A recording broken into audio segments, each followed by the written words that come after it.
നമസ്കാരം. Doctor 2PM എല്ലാ പ്രേക്ഷകർക്കും സ്വാഗതം. ലോകത്തെ ആദ്യ ടെസ്റ്റ് ട്യൂബ് ശിശു ലൂയിസ് ബ്രൗണിന്റെ 40ാം പിറന്നാളാണ് ഇന്ന്. 1978 ജൂലൈ 25 ലൂയിസ് ബ്രൗണിന്റെ ജനനം. വന്ധ്യതാ ചികിത്സാ രംഗത്ത് വിപ്ലവകരമായ മുന്നേറ്റമായിരുന്നു ഇത്. കുഞ്ഞുങ്ങളില്ലാത്ത ലക്ഷക്കണക്കിന് ദമ്പതികൾക്ക് ആശ്വാസമായി തീർന്ന IVF എന്ന ചികിത്സാ രീതി നിലവിൽ വന്നിട്ട് 40 വർഷമായെങ്കിലും നമ്മുടെ നാട്ടിൽ പ്രചാരം ലഭിച്ചിട്ട് 20 വർഷമേ ആയിട്ടുള്ളൂ. ലോകത്താകമാനം 8 ദശലക്ഷം പേരാണ് IVF-ലൂടെ ജനിച്ചത്. വന്ധ്യതാ ചികിത്സാ രംഗത്തെ നൂതന രീതികളെക്കുറിച്ചും IVF ചികിത്സയുടെ സാധ്യതകളെക്കുറിച്ചുമാണ് ഇന്ന് ഡോക്ടർ 2PM ചർച്ച ചെയ്യുന്നത്. നമ്മോടൊപ്പം കൊച്ചി വിജയലക്ഷ്മി മെഡിക്കൽ സെന്ററിലെ മെഡിക്കൽ ഡയറക്ടറും ഇൻഫെർട്ടിലിറ്റി സ്പെഷ്യലിസ്റ്റുമായ ഡോക്ടർ വിജയലക്ഷ്മി G. പിള്ള ചേരുന്നു. എന്താണ് IVF ചികിത്സ, എപ്പോഴാണ് IVF-നെ കുറിച്ച് ചിന്തിക്കേണ്ടത്, ചികിത്സയുമായി ബന്ധപ്പെട്ട സംശയങ്ങളെല്ലാം പ്രേക്ഷകർക്ക് ചോദിച്ചറിയാവുന്നതാണ്. ഡോക്ടർ, പ്രോഗ്രാമിലേക്ക് സ്വാഗതം. നമസ്കാരം ഡോക്ടർ, ഇന്ന് ലോക IVF ദിനം കൂടിയാണ്. ഡോക്ടർ, നമ്മുടെ നാട്ടിൽ അല്ലെങ്കിൽ നമ്മുടെ രാജ്യത്ത് ഇത് പ്രചാരത്തിൽ വന്നിട്ട് 20 വർഷമേ ആയിട്ടുള്ളൂ. ഡോക്ടറാണെങ്കിൽ കഴിഞ്ഞ 20 വർഷമായി IVF ചികിത്സാ രംഗത്ത് സജീവമായി പ്രവർത്തിക്കുന്ന ഒരാളാണ്. ഡോക്ടർ, എന്താണ് നമ്മുടെ രാജ്യത്തെ ഒരവസ്ഥ? ലോകാരോഗ്യ സംഘടന വന്ധ്യതയെ ഒരു അസുഖമായിട്ടാണ് നിർവചിച്ചിരിക്കുന്നത്. പക്ഷേ നമ്മുടെ രാജ്യത്ത് വന്ധ്യത അനുഭവിക്കുന്ന 33 ദശലക്ഷം ആളുകളിൽ 1% ആളുകൾ മാത്രമാണ് ഇപ്പോഴും പ്രോപ്പറായിട്ടുള്ള കൃത്യമായ ചികിത്സയ്ക്ക് എത്തുന്നത്. എന്താണ് ഡോക്ടറുടെ അഭിപ്രായത്തിൽ നമ്മുടെ രാജ്യത്തെ ഒരു അവസ്ഥ എന്താണ്? പ്രധാനമായും ഒരുപക്ഷെ ഈ കണക്കുകളൊക്കെ ഉദ്ധരിച്ചിരിക്കുന്നതും പ്രധാനമായും ഗവൺമെൻറ് നടത്തിയ പഠനം മൂലമാണ്. 2015 ജൂലൈയിൽ പുറത്തു വന്ന കണക്കുകളാണ്. ഇപ്പോൾ ഇന്ന് 2018 നിൽക്കുമ്പോഴത്തേക്കും അത് കൂടാനേ സാധ്യതയുള്ളൂ. പ്രധാനമായും എനിക്ക് തോന്നുന്നത് ഇപ്പോഴും നമ്മുടെ രാജ്യത്ത് നമ്പർ ഓഫ് ചിൽഡ്രൻ ബോൺ, അതായത് പോപ്പുലേഷൻ എക്സ്പ്ലോഷൻ ഉള്ളതുകൊണ്ട് ആൾക്കാർക്ക് ഇപ്പോഴും ഇവിടെ കൂടുതലുണ്ടല്ലോ, ഇവിടെ ഇല്ലെങ്കിൽ എന്താ എന്നുള്ളൊരു ധാരണ ഉണ്ടായിട്ടുണ്ടാവാം. അതായിരിക്കാം ഇതിനൊരു പകരം. ഒരു പക്ഷേ ഇല്ലാത്തവർ പോയി ദത്തെടുക്കൂ എന്നും കേന്ദ്രമന്ത്രിമാർ വരെ ഇടവരാനുള്ള സാഹചര്യം അതുകൊണ്ടായിരിക്കാം. വല്ലവർക്കും ഇല്ല എന്നുള്ളത് ഒരുപാടുള്ളവർക്ക് ഒരു പ്രശ്നമായിട്ട് തോന്നുന്നുണ്ടാവില്ല. അതുതന്നെയാണ് ഇപ്പോഴും ഈ ഒരു ശാസ്ത്രത്തെ പുറകോട്ടേക്ക് നയിക്കുന്നതും. കാരണം അച്ഛനും അമ്മയ്ക്കും മക്കളുണ്ട്, അവരുടെ ഈ മക്കൾക്ക് കുട്ടികളില്ല എന്നുള്ള വിഷമം എന്താണെന്ന് ഈ അച്ഛനും അമ്മയ്ക്ക് പോലും തിരിച്ചറിയുന്നില്ല. അവർ പോലും അവരെ വിളിക്കുകയാണ് ചെയ്യുന്നത്. അപ്പോൾ ഇപ്പം ആയിട്ടില്ല, ഇപ്പോഴും കുട്ടിയല്ലേ ഇത്യാദികളൊക്കെയാണ് വീടുകളിൽ നിന്ന് പോലും കേൾക്കുന്ന, ഞാൻ ഡോക്ടേഴ്സിൻ്റെ വീടുകളിൽ നിന്ന് പോലും കേൾക്കുന്ന ചോദ്യങ്ങൾ. അപ്പോൾ അത് മാത്രമല്ല, മക്കളില്ലാത്ത ദമ്പതികൾ അനുഭവിക്കുന്ന സാമൂഹികമായ പല പ്രശ്നങ്ങളും ഇപ്പോഴും നിലവിലുണ്ട്. ഒരു പൊതു ചടങ്ങിൽ അല്ലെങ്കിൽ കുടുംബ ചടങ്ങിലൊക്കെ പങ്കെടുക്കുമ്പോൾ അവർ അനുഭവിക്കുന്ന പ്രശ്നങ്ങൾ, ഇപ്പോൾ ഡോക്ടറുടെ ഒരു 20 വർഷത്തെ എക്സ്പീരിയൻസിൽ നിന്നും ഇത്തരം ആളുകളെ നിരന്തരം കാണുന്നതാണ്. അവരനുഭവിക്കുന്ന പ്രശ്നങ്ങളെക്കുറിച്ച് അവർ ഡോക്ടറോട് സംസാരിക്കാറുമുണ്ടാവും. ഇപ്പോഴും ഇത്തരം ചിന്താഗതികൾക്കൊന്നും മാറ്റം വന്നിട്ടില്ലേ? ഇല്ലല്ലോ, ഒട്ടും മാറ്റം വന്നിട്ടില്ല. കുറച്ച് കൂടിയിട്ടുണ്ടെങ്കിലേ ഉള്ളൂ. കാരണം ഇപ്പോൾ അന്ധവിശ്വാസങ്ങളൊക്കെ കൂടിക്കൊണ്ടിട്ടേ ഉള്ളൂ. നല്ലൊരു ചടങ്ങിന് കുട്ടികളെ എടുത്തു കഴിഞ്ഞാൽ അവർക്ക് കണ്ണ് കിട്ടുന്നു വിചാരിക്കുന്നവർ പല ജാതി വരുന്നവർ ചോദിക്കുന്ന ചോദ്യങ്ങൾ അവരോട് പറയുന്ന, നിങ്ങൾക്ക് ഇതുവരെ ആയിട്ടില്ല അല്ലേ, ഇന്നെടുത്ത് പോകൂ, ഇന്ന നേർച്ച ചെയ്യൂ, ഇന്ന വഴിപാട് ചെയ്യൂ, അല്ലെങ്കിൽ ഇന്നത് ചെയ്യൂ ഇത്യാദി ഒരു അപക്വമായ വെറും വേസ്റ്റ്, അതായത് വെറുതെ ഈസിലി കൊടുക്കാവുന്ന ഒരു ഉപദേശങ്ങൾ പോലെയാണ് ആൾക്കാർ ഇപ്പോഴും എടുക്കുന്നത്. ഇത്തരം കേട്ട് ഇവർ സഹിക്കെട്ടിട്ടാണ് മിക്കവാറും പേര് ജീവിക്കുന്നത്. ഒരുപാട് ദമ്പതികളുടെ ഇടയിൽ ഈവൻ മാനസിക സംഘർഷവും ഒരുവിധം ദാമ്പത്യം എന്നൊന്നും പറയാനൊന്നും ഉണ്ടാവില്ല, അവരൊരു കൂരക്കീഴിൽ കഴിയണമെന്നേ ഉണ്ടാവുകയുള്ളൂ. ഒരുപാട് പേര് വല്ല ജോലി എടുക്കുകയാണെങ്കിൽ അവർ ജോലിയിൽ മുഴുകുന്നതായിട്ടാണ് കാണുന്നത്. പിന്നെ കുറേ പ്രായം എത്തുമ്പോൾ എന്തിന് ജീവിക്കുന്നു എന്നുള്ളത് പോലും തോന്നുന്ന ഒരു സാഹചര്യമാണ് നമ്മളിവിടെ കാണുന്നത്. ഡോക്ടർ, നമുക്ക് എറണാകുളത്ത് നിന്ന് ജിഷ എന്നൊരു പ്രേക്ഷകരുടെ കോളുണ്ട്. ജിഷ, ഡോക്ടറോട് ചോദിച്ചോളൂ. Hello doctor. Hello hello hello hello ആ പറഞ്ഞോളൂ. ദിശ എന്നാണ് പേര്. ഇവിടെ എറണാകുളത്ത് നിന്ന് വിളിക്കണം. 38 വയസ്സുണ്ട്. എനിക്ക് 10 വയസ്സുള്ള മോളുണ്ട്. 2005 കല്യാണം, 2007 പ്രഗ്നന്റ് ആയത്. ഇപ്പൊ എനിക്ക് പീരീഡ്സ് ഇല്ല. അപ്പോ എനിക്ക് അടുത്ത് ഏപ്രിൽ 4 സ്കാൻ ചെയ്തപ്പോ അതിലുള്ള ഇംപ്രഷൻ ഞാനൊന്ന് വായിക്കാം ഡോക്ടറെ. No obvious interrupted VIP pathology detected. No adnexal mass noted. Both sides ovary is smaller and nodular. എന്നാണ് കാണിച്ചേക്കുന്നത്. എന്നിട്ട് ഞാൻ ബ്ലഡ് ടെസ്റ്റ് ചെയ്തിട്ടുണ്ടായിരുന്നു. LH 52.9, FSH 41.0. ലാക്റ്റിൻ 7.4, ആ TFT T3 എന്ന് പറയുന്നത് 111, ആ T4 എന്ന് പറയുന്നത് 8.35, ആ TSH 1.69. Okay. ഞാനൊരു ഷുഗർ പേഷ്യന്റും കൂടിയാണ്. 5 വർഷമായിട്ട് ഷുഗർ ഉണ്ട്. ഇപ്പൊ നോർമലാണ്, പിന്നെ പീരീഡ്സ് ആവുന്നില്ല. അപ്പൊ അതാണ് എന്റെ പ്രശ്നം. ഓക്കെ. ജിഷയുടെ പ്രശ്നം വളരെ കുറവാണ് നമ്മുടെ സ്ത്രീകളിൽ. ഇത് പ്രിമച്വർ മെനോപോസാണ്. 38 വയസ്സായപ്പോഴത്തേക്ക് ഈ കുട്ടി മെനോപോസിലേക്ക് വന്നു. അതായത് ഈ കുട്ടിക്ക് അണ്ടങ്ങൾ ഉൽപ്പാദിക്കപ്പെടുന്നില്ല, തദ്വാര അവർക്ക് പീരിയഡ്സും വരുന്നില്ല. അതാണ് അവരുടെ ഹോർമോൺ ലെവലുകൾ കാണിക്കുന്നത്. പ്രിമച്വർ മെനപ്പോസ് ഉള്ളവർക്ക് ഇനി കുട്ടികളുണ്ടാവാനുള്ള സാങ്കേതികമായി പറയുകയാണെങ്കിൽ ഇല്ല, അണ്ടങ്ങളില്ല, അവർക്ക് സാങ്കേതികമായി ഉണ്ടാവില്ല. പിന്നെ വേണമെങ്കിൽ കുട്ടികൾ അവരുടേതല്ലാത്ത ഒരു കുട്ടിയെ ജനിതകമായി ജനിപ്പിക്കാൻ പറ്റും. അതായത് വേറൊരാളുടെ അണ്ടം സ്വീകരിച്ച് ഭർത്താവിൻ്റെ ഭ്രൂണമായിട്ട് ചേർത്ത് സ്വന്തം ഗർഭപാത്രത്തിൽ തന്നെ സ്വീകരിക്കാൻ പറ്റും. പക്ഷേ പീരിയഡ്സ് വരുത്താനാണെങ്കിൽ ഹോർമോൺ റീപ്ലേസ്മെൻറ്റ് തെറപ്പി എന്ന് പറഞ്ഞ ചികിത്സാ രീതിയിലേക്ക് ജിഷ തിരിയേണ്ടതാണ്. ബിക്കോസ് 38 വയസ്സേ ആയുള്ളൂ. നേരത്തെ പ്രിമച്വർ മെനപ്പോസിന് അതും അതിൻ്റേതായ ദോഷങ്ങളുണ്ട്. വൈകി വരുന്ന മെനപ്പോസിന് നേരത്തെ വരുന്ന മെനപ്പോസ് കൊണ്ട് വേറെ പല അവയവങ്ങൾക്കും ദോഷം വരാം. അപ്പോൾ ഒരു നല്ലൊരു ഗൈനക്കോളജിസ്റ്റിനെ കണ്ട് HRT ട്രീറ്റ്മെൻറ്റ് എടുക്കേണ്ടത് അത്യാവശ്യമാണ്. പക്ഷേ കുട്ടികൾ വേണമെന്നുണ്ടെങ്കിൽ ഇതിനെ ഒരാളുടെ അണ്ടം തന്നെ സ്വീകരിച്ചാലേ പറ്റുള്ളൂ. ജിഷ വിളിച്ചതിന് നന്ദി. എറണാകുളത്ത് നിന്ന് ബിന്ദു കൂടി ചേരുന്നു. ബിന്ദു ചോദിച്ചോളൂ. ഹലോ ഡോക്ടർ, എനിക്ക് മാരേജ് കഴിഞ്ഞിട്ട് 7 years ആയി. ഓക്കെ. ഹസ്ബൻഡിന് 36, എനിക്ക് 33. ഓക്കെ. ഇതിന് ഒരുപാട് ചികിത്സിച്ചു. Laparoscopy operation, hormone test, follicular study എല്ലാം നോർമലാണ്. IVF മാത്രമേ ഉള്ളൂ എന്ന് പറയുന്നു. അപ്പോൾ ഇത് കുറച്ച് നേരത്തെ ആണോ അതോ പിന്നെ ഇതിന്റെ എക്സ്പെൻസ് എങ്ങനെയാണ്, ഇതിന്റെ സക്സസ് റേറ്റ്? ഓക്കെ. ജിഷ 7 വർഷമായി ജിഷയുടെ ഹസ്ബൻഡും ഒരുവിധം, ജിഷ എന്നല്ലേ ഈ കുട്ടിയുടെ പേര്? ബിന്ദു എന്നല്ലേ? സോറി, ബിന്ദു ഈ കുറച്ച് വർഷമായിട്ട്, ഈ 7 വർഷമായി നിങ്ങൾ രണ്ടുപേരും ശ്രമിക്കുന്നു. നിങ്ങൾ ഒരുവിധം ടെസ്റ്റുകളെല്ലാം ചെയ്തു, ലാപ്രോസ്കോപ്പി വരെ ചെയ്തു എന്ന് പറഞ്ഞു. അതായത് നിങ്ങൾക്ക് സ്ട്രക്ചറലി അല്ലെങ്കിൽ ഒരു പ്രശ്നപരമായ സാധാരണ മെത്തഡോളജിയിൽ കൂടെ കാണുന്നില്ല. അതുകൊണ്ടാണ് ആ ഡോക്ടേഴ്സ് പറഞ്ഞ IVF മാർഗമുള്ളൂ. IVF ചികിത്സ എന്ന് പറയുന്നത് ഒരു ടെസ്റ്റ് മാത്രമല്ല, അതൊരു ചികിത്സാ രീതി മാത്രമല്ല. ചിലപ്പോൾ അന്നേരം ഞങ്ങൾക്ക് നല്ല ഭ്രൂണം തന്നെ ഉണ്ടാകുന്നുണ്ടോ ഈ ദമ്പതികൾക്കെന്ന് തിരിച്ചറിയാൻ പറ്റുള്ളൂ. 10 or 15 അണ്ടം ഉണ്ടായിട്ട് പോലും ചിലപ്പോൾ ഒരു നല്ല ഭ്രൂണം പോലും കാണാത്ത സാഹചര്യങ്ങൾ ഞങ്ങൾ കാണാറുണ്ട്. ഇത് ജനിതകമായ തകരാറുകൾ കൊണ്ടാവാം. അപ്പോൾ അങ്ങനെയുള്ള കപ്പിളുകൾക്ക് ഞങ്ങൾക്ക് പറയാനും പറ്റും, കുട്ടി നിങ്ങൾക്ക് നല്ലത് നിങ്ങൾ ദത്തെടുക്കണതായിരിക്കും, അല്ലെങ്കിൽ വേറൊരു അണ്ടത്തിനാണ് കേടെങ്കിൽ വേറൊരാളുടെ അണ്ടം എടുക്കാം, അല്ലെങ്കിൽ ഭ്രൂണത്തിനാണ് ബീജത്തിനാണ് കേടെങ്കിൽ വേറൊരാളുടെ ബീജം എടുക്കാം. അതൊക്കെ ഈ ഇന്ത്യയിൽ നടക്കുന്നതാണ്. ഇത് നിയമപരമായി എഗ്രിയബിളാണ്, സമ്മതമാണെങ്കിൽ. അല്ലെങ്കിൽ നേരെ പോയിട്ട് നേരത്തെ തന്നെ ദത്തെടുക്കാവുന്നതാണ്. സമയം കളയുന്നതും വേസ്റ്റ് ചെയ്തും ഇതൊക്കെ പോകുന്നതിനും പകരവുമാണത്. അപ്പോൾ IVF ഒരു ചികിത്സ. നല്ലൊരു ഭ്രൂണം കിട്ടുകയാണെങ്കിൽ നിങ്ങൾക്ക് കുട്ടിയുമായി, ഇല്ല എന്നുണ്ടെങ്കിൽ ഞങ്ങൾക്ക് കാരണവുമായി. അതാണ് ഇതിനകത്ത് പറയാൻ. പിന്നെ ചികിത്സയുടെ ചിലവ്, ഈ ചികിത്സയുടെ ചിലവുകൾ ഈ കൂട്ടിയാലോചിച്ച് 7 കൊല്ലം നിങ്ങൾ ചെയ്ത ടെസ്റ്റുകളുടെയും ചികിത്സകളുടെയും കണക്കുകൾ എടുത്താൽ തന്നെ ഒരു IVF ചികിത്സ ചെയ്യാനുള്ള ചിലവിൻ്റെ അത്രയായി. ഇന്നത്തെ ഇന്ത്യയുടെ ശാസ്ത്രം എടുത്ത് നോക്കുകയാണെങ്കിൽ 2 മുതൽ 2 ലക്ഷം രൂപ വരെ വേണം ഒരു പ്രാവശ്യം IVF ചെയ്യാനായിട്ട്.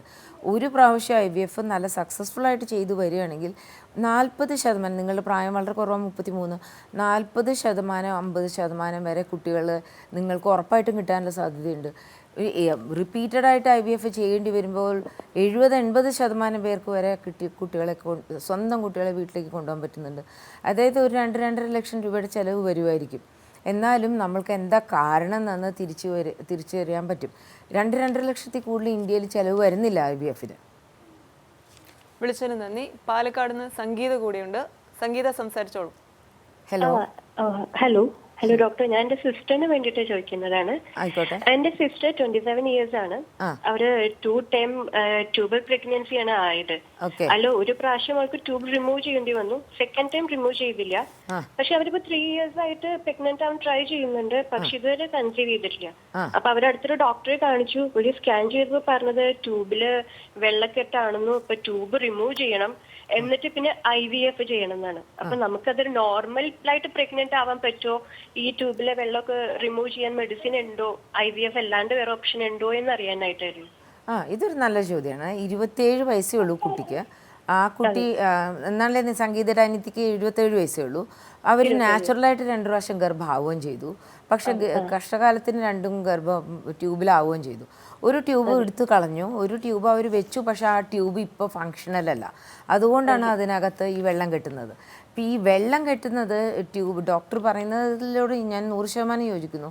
വെള്ളം കെട്ടുന്ന ട്യൂബ് IVF പോലും സക്സസ് റേറ്റ് വളരെയധികം കുറയ്ക്കുന്നു. ആ വെള്ളം കേടുള്ള വെള്ളമാണ്, അത് കഴിഞ്ഞാൽ ടോക്സിക്കാണ് അതിനകത്തുള്ള സാധനങ്ങൾ. അപ്പോൾ ആ ഒന്നുമില്ലെങ്കിൽ ഡീലിങ്ക് ചെയ്ത് പറയും, ലാപ്രോസ്കോപ്പി വഴി ട്യൂബും ഗർഭപാത്രമായിട്ടുള്ള ബന്ധം വിച്ഛേദിച്ച് കളയോ അല്ലെങ്കിൽ ആ ട്യൂബ് എടുത്ത് കളയോ ചെയ്യും IVF ചെയ്യാൻ. IVF അല്ലാതെ മരുന്നുകൾ കൊണ്ട് ഈ ട്യൂബുകളുടെ ഫങ്ഷനാലിറ്റി റീഗെയിൻ ചെയ്യാൻ പറ്റൂല. വളരെ നേരത്തെ ഒരു അവയവമാണ് ട്യൂബ്. അത് നേരത്തെ അവയവത്തിൻ്റെ ഇത് എടുത്ത് കളയാനായിട്ട് സാധിക്കില്ല. അപ്പോൾ ഇത്രയും ഈ ചെറിയ പ്രായത്തിലുള്ള ഈ കുട്ടിക്ക് ഈ IVF ചികിത്സയോടുകൂടി ട്യൂബ് വിച്ഛേദനം ചെയ്ത് കഴിഞ്ഞാൽ IVF ചികിത്സയോടുകൂടി നല്ലൊരു സക്സസ് കിട്ടാനുള്ള സാധ്യതയുണ്ട്. കാരണം 2 സ്വന്തം ഗർഭമുണ്ടായ ഒരു കുട്ടിയാണ്. ആ കുട്ടിയോട് എത്രയും നേരത്തെ ഈ ഒരു ചികിത്സാ മാർഗത്തിലേക്ക് വരുന്ന നല്ല ആ കുട്ടിയുടെ ഡോക്ടർ പറഞ്ഞത് ശരിയും തന്നെയാണ്. അത്രയധികം വൈകിട്ടില്ല എന്നുള്ളതല്ല, ഇൻഫാക്റ്റ് ഈ ഏജാണ് ഏറ്റവും നല്ലത്. സംഗീത, വിളിച്ചതിന് നന്ദി. ഡോക്ടറെ, വന്ധ്യതാ ചികിത്സയ്ക്ക് നിരവധി ഘട്ടങ്ങളുണ്ട്. IVF-ലേക്ക് എത്തുക ഏറ്റവും അവസാനത്തെ ഘട്ട നടപടിയായിട്ടാണെന്നാണ് പൊതുവെ പറയപ്പെടുന്നത്. IVF വേണമെന്ന് പറയുമ്പോൾ ആളുകൾക്കുള്ള ഒരു സംശയം, ഇത് ആദ്യത്തെ തവണയോ ഇത് ചിലപ്പോൾ വിജയമായിക്കോണമെന്നില്ല, ഇതിന് ഒരുപാട് ചെലവ് വേണ്ടി വരും. എന്തുകൊണ്ടാണ് ഇതിന് കൂടുതൽ കാലതാമസം എടുക്കുകയും ചിലവ് കൂടുതലായി വേണ്ടി വരികയും ചെയ്യുന്നത്? എന്തൊക്കെ കാരണങ്ങൾ കൊണ്ടാവും? അത് തെറ്റൊന്നുമല്ല അങ്ങനെ ധരിക്കുന്നതിൽ. കാരണം നമ്മളുടെ നാട്ടിൽ തന്നെ primary level, secondary level, tertiary level care എല്ലാ വിഭാഗത്തിലുമുണ്ട്. സ്കൂളിൽ തലത്തിൽ മുതൽ മെഡിക്കൽ ശാസ്ത്രത്തിലുണ്ട്.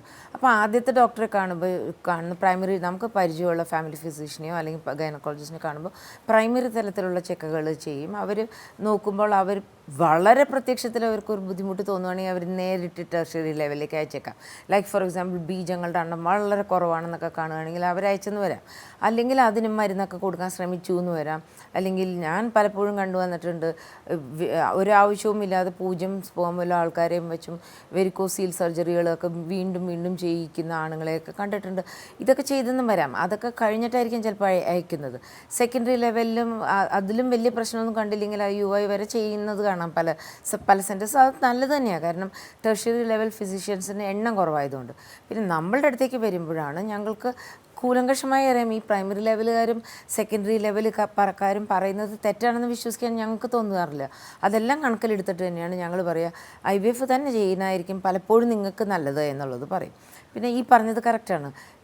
ഈ ഒരു വ്യക്തിക്ക് നോർമലായിട്ട് കൺസീവ് ചെയ്യാനുള്ള സാധ്യതകൾ കുറവായതുകൊണ്ടാണല്ലോ അവർ ഞങ്ങളുടെ അടുത്തേക്ക് വരുന്നത്.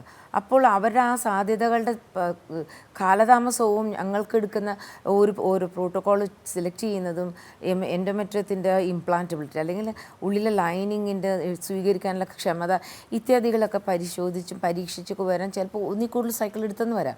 അപ്പോൾ ഞങ്ങൾ തന്നെ പറയാറുണ്ട്, ആദ്യത്തെ സൈക്കിളിൽ ടേക്ക് ഹോം ബേബി. ഞാൻ ഗർഭമാവണോ എന്നുള്ളതല്ല, ഗർഭമാവുന്നത് ഒരു 10-70% പേര് ഗർഭമാവുന്നുണ്ട്. പക്ഷേ കുട്ടിയെ വീട്ടിലേക്ക് കൊണ്ടുപോകാൻ പറ്റുന്നത് ഇന്നും ഈ ലോകത്തൊരു 40-45-50 ഇടയ്ക്ക് ശതമാനത്തിലേ ഉള്ളൂ ആദ്യത്തെ സൈക്കിളിൽ. പിന്നെ റിപ്പീറ്റഡായിട്ട് നമുക്ക് തന്നെ തിരിച്ചറിയാൻ പറ്റും ഇത് ഇന്ന പ്രശ്നമാണെന്ന് പറയും. മിക്ക രോഗികളോട് ഞങ്ങൾ പറയാറുണ്ട്, ഒന്നിൽ കൂടുതൽ സൈക്കിളെങ്കിലും മനസ്സിൽ വെച്ചിട്ട് വരണേ, അല്ലെങ്കിൽ അധികം ഭ്രൂണം ഞങ്ങൾക്ക് കിട്ടിയിട്ടുണ്ടെങ്കിൽ ഞങ്ങൾക്ക് ഫ്രീസ് ചെയ്യാൻ പറ്റാറുണ്ട്. അങ്ങനെയാണെങ്കിൽ ഫ്രോസൺ എംബ്രയോ ട്രാൻസ്ഫർ എങ്കിലും ചെയ്യാൻ പറ്റും. അപ്പോഴും ഞങ്ങൾക്ക് അവർക്ക് നല്ലൊരു ലെവലിൽ ഓഫ് സക്സസ്സും, ദാറ്റ് മീൻസ് ക്യുമുലേറ്റീവ് പ്രഗ്നൻസി എന്ന് പറയും. ഞങ്ങൾക്ക് ഈ ഉപയോഗിക്കുന്ന ആദ്യ പ്രാവശ്യം ഉണ്ടാക്കിയ ഭ്രൂണങ്ങളൊക്കെ ഉണ്ടാക്കി കുട്ടികളുണ്ടാക്കാൻ പറ്റും. അതേപോലെ തന്നെ ഈ ക്യുമുലേറ്റീവ് പ്രഗ്നൻസി 3-4 കുട്ടികളായവർ എൻ്റെ കയ്യിലുണ്ട്. അവർ ആദ്യത്തെ പ്രാവശ്യം ഉണ്ടാക്കിയ ഭ്രൂണങ്ങൾ വീണ്ടും വീണ്ടും പല വർഷങ്ങളായിട്ട് ഉപയോഗിച്ചേക്കണം. പിറ്റേ കൊല്ലം ഒക്കെ ആയിട്ട് 3-4 കുട്ടികളായിരിക്കണവരുമുണ്ട്. എന്നുണ്ടായ ഭ്രൂണമാണ്. ഇതെല്ലാം കൂടി കണക്കാക്കുമ്പോഴാണെങ്കിൽ ഈ ഒരു ചികിത്സാ രീതി ഒട്ടും തന്നെ അപ്രായോഗികമോ അല്ലെങ്കിൽ വളരെ അവാസ്തവികമോ അല്ലെങ്കിൽ വളരെ ഈ പറഞ്ഞ ഒരുപാട് ചിലവോ ഏറിയതല്ല. ഇൻഫാക്റ്റ് ഞാൻ പറയാം, ഇപ്പോൾ പല ഫൈനാൻസേഴ്സും കൊടുക്കാൻ തയ്യാറാണ്, ഇൻഷുറൻസ് കമ്പനിക്കാർ ഖണ്ഡശാ കൊടുക്കാൻ തയ്യാറാണ്, പാർട്ടി കുറേശ്ശെ കൊടുത്ത് തീർക്കാൻ തയ്യാറാണ്. പല തരം സൗകര്യങ്ങളും കൊടുക്കുന്നുണ്ട് ഞങ്ങൾ. ഇതെല്ലാം കണക്കിലെടുക്കുകയാണെങ്കിൽ എത്രയും നേരത്തെ വരുന്നതാണ് ഒരു നല്ല ദാമ്പത്യത്തിന് നല്ലതെന്ന് തന്നെയാണ് ഞങ്ങൾ വിചാരിക്കുന്നത്. ഒരു IVF ട്രീറ്റ്മെൻറ്റ് ചെയ്യുന്ന ഒരു വ്യക്തി എന്നുള്ള നിലയിൽ തന്നെയാണ് സമയവും സമ്പത്തും വേസ്റ്റ് ചെയ്യാതിരിക്കുക എന്ന് പറയുന്നത്. ഡോക്ടർ, വ്യക്തമാണ്. നമുക്ക് കൂടുതൽ വിശദാംശങ്ങളിലേക്ക് മടങ്ങിയെത്താം. ഒരു ഇടവേളയ്ക്ക് സമയമായിരിക്കുന്നു. ഡോക്ടർ 2 PM ൽ ചെറിയൊരു ഇടവേള.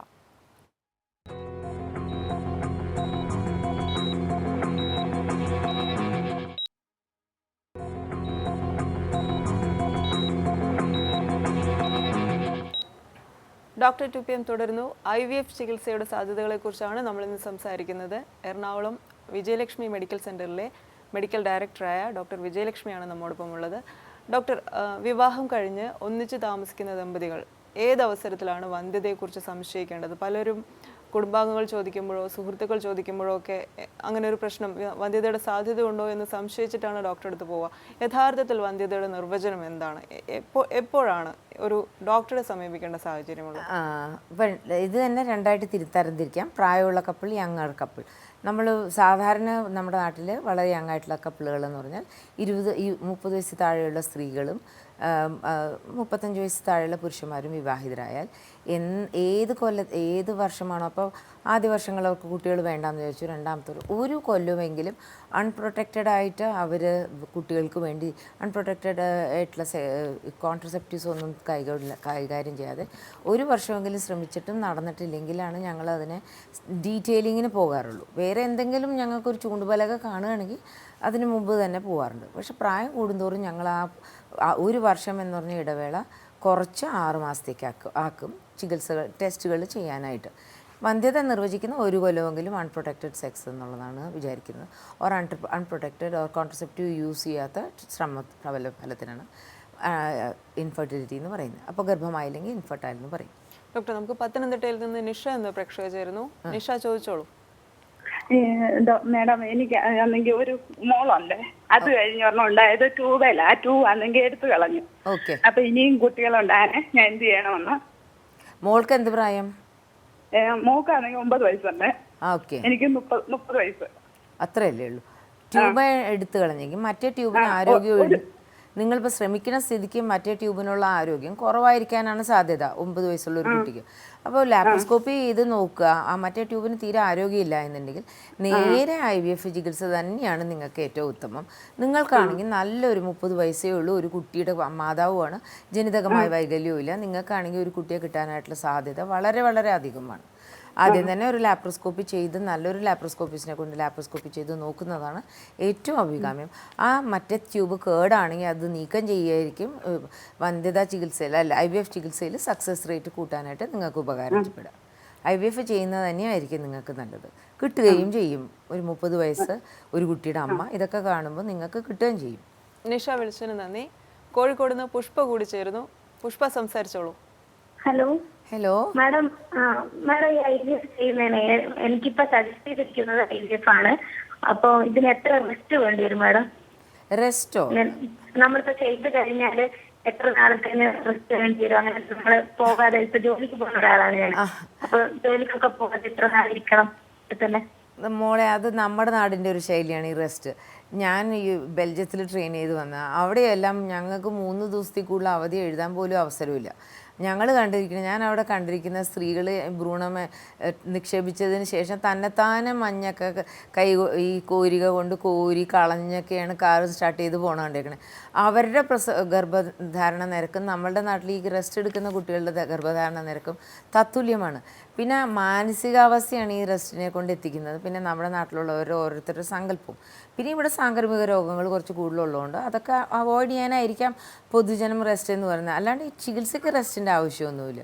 അപ്പൊ IVF ചെയ്ത് നമുക്ക് പിന്നെ തന്നെ ജോലിക്കൊക്കെ പോകാൻ പറ്റും അധികം റെസ്റ്റ് എടുക്കാണ്ട്? 100%. നല്ലൊരു IVF സെൻറ്റർ വൈകുന്നേരം 6 മണിയാകുമ്പോഴത്തേക്ക് ഷട്ടർ ഇടണം ഉള്ള ആഗ്രഹക്കാരിയാണ് ഞാൻ. രാത്രിയും പകലൊന്നും തുറന്നിരിക്കേണ്ട കാര്യമൊന്നുമില്ല. മാഡത്തിന്റെ അവിടെ എത്രയാണ് മാഡം കോസ്റ്റ്? ഞാൻ നേരത്തെ പറഞ്ഞത് തന്നെ 2 ലക്ഷം മുതലേ വരുവാണ്. അതെ.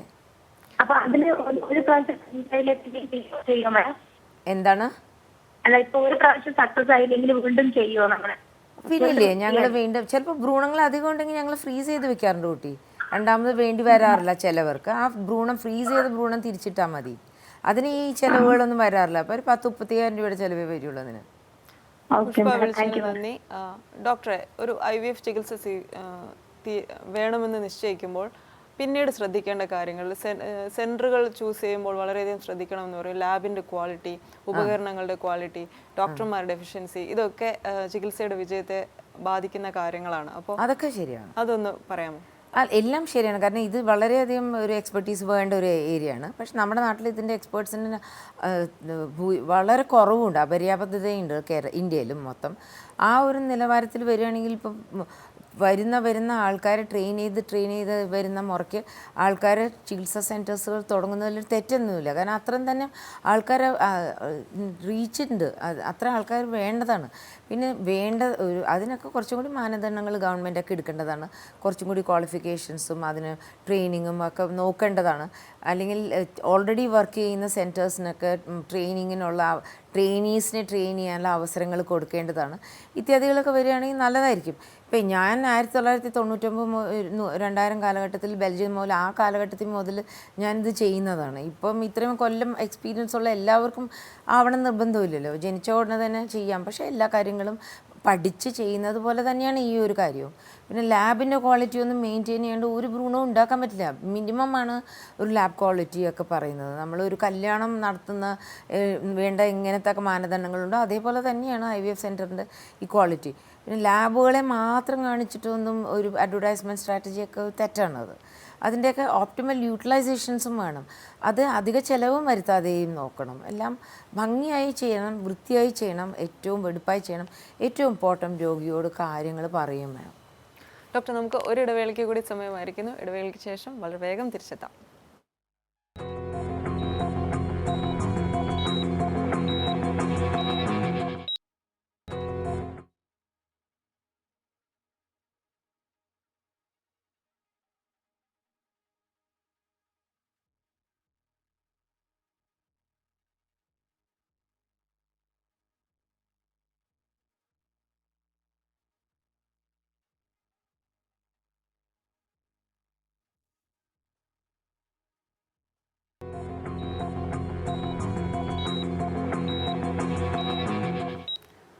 ഡോക്ടർ 2PM തുടരുന്നു. IVF ചികിത്സയുടെ സാധ്യതകളെക്കുറിച്ചാണ് നമ്മളിന്ന് സംസാരിക്കുന്നത്. ഡോക്ടർ, IVF നിർദ്ദേശിക്കപ്പെട്ട ദമ്പതികൾ അവർ ഈ ചികിത്സയ്ക്ക് തയ്യാറെടുക്കുന്ന സമയത്ത് സ്വയം ഒരു പ്രിപ്പറേഷൻ്റെ ആവശ്യമുണ്ടോ? എന്തെല്ലാം തരത്തിലാണ് അവർ ഒരുങ്ങേണ്ടത്? അവർക്ക് എല്ലാവർക്കും ഉള്ളൊരു സംശയമാണ് വിജയസാധ്യത. അങ്ങനെ ഒരു വിജയസാധ്യത ഉറപ്പാക്കാൻ വേണ്ടി അവർക്ക് സ്വയം ചെയ്യാവുന്ന കാര്യങ്ങൾ എന്തൊക്കെയാണ്? ഒന്ന്, അവനവൻ്റെ ലൈഫ് സ്റ്റൈൽ മോഡിഫൈ ചെയ്യുക. വണ്ണമൊക്കെ ഉണ്ടെങ്കിൽ അത് കുറയ്ക്കുക. രണ്ടാമത് പുകവലി, മദ്യപാനം, ഇങ്ങനെയുള്ള ദുശീലങ്ങളൊക്കെ ഉണ്ടെങ്കിൽ അത് ഒഴിവാക്കുക. പിന്നെ ഏറ്റവും ഇമ്പോർട്ടൻറ്റ് മാനസികമായി തയ്യാറെടുക്കുക. എത്രയും നേരത്തെ ചെയ്യുക. പ്രായമാണ് ഇതിനകത്ത് ഏറ്റവും അനുകൂലമായോ അല്ലെങ്കിൽ പ്രതികൂലമായോ ബാധിക്കുന്ന ഒരു ഘടകം. വൈകും തോറും സാധ്യതകൾ കുറയും, പുരുഷനാണെങ്കിലും സ്ത്രീക്കാണെങ്കിലും. അപ്പോൾ അതും ശരിയാക്കുക. ഇതല്ലാതെ പ്രത്യേകിച്ച് പിന്നെ അറിയപ്പെടുന്ന അസുഖങ്ങളൊക്കെ നിയന്ത്രിച്ച് വയ്ക്കുക. പ്രമേഹം, പ്രഷർ, തൈറോയ്ഡ് ഇത്യാദികളൊക്കെ അറിയപ്പെടുന്ന അസുഖങ്ങളൊക്കെ ആണെങ്കിൽ അതൊക്കെ വളരെ നിയന്ത്രിച്ച് വയ്ക്കുക. എന്നിട്ടൊരു ഡോക്ടറെ സമീപിക്കുക. എല്ലാം അങ്ങ് ഫിറ്റായിരിക്കും. ഈവൻ പല്ല് കേടുണ്ടെങ്കിൽ പോലും അതൊക്കെ ശരിയാക്കിയിട്ട് ഡോക്ടറെ അടുത്ത് വയ്ക്കുക. IVF ഒരു ഫിറ്റ് പേഷ്യൻറ്റിൽ ചെയ്യാനാണ് ഞങ്ങളൊക്കെ ഇഷ്ടപ്പെടുക. അല്ല അതിൻ്റെ കൂട്ടത്തിൽ വേറെ കൂട്ടിക്കലർത്തിയൊന്നും ചെയ്യാനായിട്ട് ഇഷ്ടമല്ല ഞങ്ങൾക്ക്. അങ്ങനെ അല്ലാതെ പ്രത്യേകിച്ച് വേറെ ഒന്നുമില്ല. സ്ത്രീകളോടാണെങ്കിൽ ഞങ്ങൾ പറയും, നിങ്ങൾ ഫോളിക് ആസിഡ് മുൻകൂട്ടി കഴിച്ചിരിക്കണം, എന്നിട്ട് വന്നാൽ മതി. വേറെ അസുഖങ്ങളൊന്നും ഇല്ലെങ്കിൽ അതൊക്കെ മാത്രം കഴിച്ചിട്ട് നിങ്ങളിങ്ങോട്ട് വന്നാൽ മതി എന്ന് മാത്രമേ ഞങ്ങൾ ഫോളിക് ആസിഡിനെ കുറിച്ച് മാത്രമേ പറയാറുള്ളൂ. പിന്നെ ഈ നേരത്തെ പറഞ്ഞ വേറെ അസുഖങ്ങളൊക്കെ ഉണ്ടെങ്കിൽ അതൊക്കെ ചികിത്സിച്ച് മാനസികമായി പ്രിപ്പയർ ചെയ്ത് എത്രയും നേരത്തെ വരിക. വൈകുന്തോറും സാധ്യതകളും ചികിത്സയുടെ വിജയ സാധ്യതകൾ വളരെ കുറയും. ഡോക്ടറെ, ഇപ്പോൾ പുതിയ കാലത്ത് വന്ധ്യതയുടെ നിരക്ക് ഉയരുന്നതായിട്ടാണ് സൂചനകളുള്ളത്. അപ്പോൾ അതൊന്ന് ഒഴിവാക്കാനായിട്ട് ഇപ്പോൾ ജീവിത രീതികളിലും മറ്റും നമുക്ക് ശ്രദ്ധിക്കാവുന്ന കാര്യങ്ങൾ എന്തൊക്കെയാണ്? ഒഴിവാക്കാൻ പറ്റുന്ന കാര്യങ്ങൾ കുറവാണെന്നാണ് എനിക്ക് തോന്നുന്നത്. ലൈക്ക് ഇപ്പോൾ ഏജ് ഓഫ് മാരേജ് കൂടിക്കൂടി വരികയാണ്. അതേ കേരളത്തിലൊക്കെ വളരെയധികം കൂടിക്കൂടി വരുന്നുണ്ട്. അതുകൊണ്ട് കേരളം ഏറ്റവും one of the top most infertile സ്റ്റേറ്റുകളിൽ പെട്ടതാണ് കേരളം. കൂടി വരികയാണ്. രണ്ടാമത് ഇപ്പം നമ്മളുടെ നാട്ടിലെ എൻഡോമെട്രിയോസിസ്, പോളിസിസ്റ്റിക് ഓവറിൻ സിൻഡ്രോം ഇത്യാദി രോഗങ്ങൾ പെണ്ണുങ്ങളിൽ കൂടി വരിക. പണ്ട് 3-4% ഉണ്ടായിരുന്നു, 22%ഒക്കെയാണ് പോപ്പുലേഷൻ സ്റ്റഡി കാണിക്കുന്നത്. നിരക്കൊക്കെ ഉണ്ട് ഈ കുട്ടികളിലും അമ്മമാരിലും ഒക്കെ ഉണ്ട്, ഇവരൊക്കെ കുട്ടികളിലൊക്കെ ഉണ്ട്. ഇതൊക്കെയൊക്കെ ഒഴിവാക്കാൻ പറ്റുന്നതാണെങ്കിൽ ഒഴിവാക്കാമായിരുന്നേനെ. പക്ഷേ എനിക്കറിയില്ല അതൊക്കെ എത്രത്തോളം ഒഴിവാക്കാൻ പറ്റും. ജീവിത നിലവാരം മാറ്റുന്നത് തന്നെയായിരിക്കും ഏറ്റവും നല്ലത്. ഡോക്ടർ, വളരെയധികം നന്ദി. വളരെ വിശദമായി ഞങ്ങളോട് സംസാരിച്ചതിന്. ഡോക്ടർ 2 PM അവസാനിക്കുന്നു. നാളെ മറ്റൊരു വിഷയമായി കാണാം. നമസ്കാരം.